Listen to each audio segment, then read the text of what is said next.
ជំរាបសួរនាងខ្ញុំឡៃដាណេពី Oswald Migration and Education ថ្ងៃនេះនាងខ្ញុំនឹងចែករំលែកចំណេះដឹងអំពីមូលហេតុមួយចំនួនដែលនាំឲ្យមន្ត្រីអន្តោប្រវេសន៍អូស្ត្រាលីលុបចោលទិដ្ឋាការទស្សនកិច្ចរបស់អ្នកបងប្អូនមួយចំនួនទទួលបានទិដ្ឋាការដោយជោគជ័យប៉ុន្តែត្រូវបានមន្ត្រីអន្តោប្រវេសន៍លុបចោលវីសានោះទៅវិញពីព្រោះតែគេរកឃើញថាដំណើរមកកាន់ប្រទេសអូស្ត្រាលីរបស់ពួកគេមិនប្រក្រតីឧទាហរណ៍ថា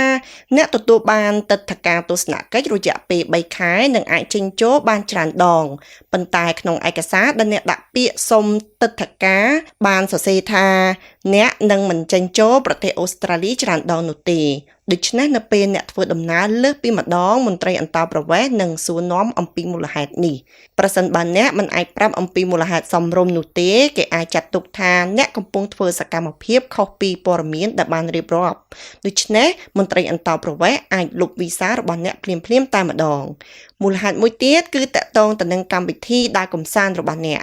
ប្រសិនបើអ្នកមានការផ្លាស់ប្ដូរដោយមិនមានហេតុផលសមរម្យមន្ត្រីអន្តោប្រវេសន៍ក៏អាចចាត់ទុកថាអ្នកកំពុងធ្វើសកម្មភាពខុសពីព័ត៌មានដែលអ្នកបានរៀបរាប់ក្នុងបែបបទស្នើសុំទិដ្ឋាការនោះផងដែរហើយវាក៏ជាមូលហេតុដែលអាចធ្វើឲ្យគេលុបចោលវីសារបស់អ្នកនេះជាឧទាហរណ៍មួយចំនួនដែលអាចបង្ហាញប្រាប់ថាព័ត៌មានដែលអ្នកប្រើប្រាស់ត្រូវតែជាព័ត៌មានពិតហើយការប្រើប្រាស់ព័ត៌មានមិនពិតនឹងនាំបញ្ហាជាច្រើនជាពិសេសគឺការលុបចោលវីសាតែម្ដងប្រសិនបើទិដ្ឋាការរបស់អ្នកត្រូវបានគេលុបចោលវានឹងនាំឲ្យคล้ายទៅជាប្រវត្តិដ៏អាក្រក់ហើយនាំឲ្យមានការលំបាកជាច្រើនសម្រាប់ថ្ងៃអនាគតការធ្វើការជាមួយនឹងភ្នាក់ងារអន្តោប្រវេសន៍ដែលមានការចុះបញ្ជីត្រឹមត្រូវអាចជួយអ្នកឲ្យជៀសផុតពីបញ្ហាទាំងអស់នេះ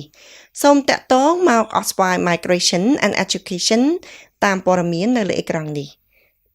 សូមអរគុណសូមជម្រាបលា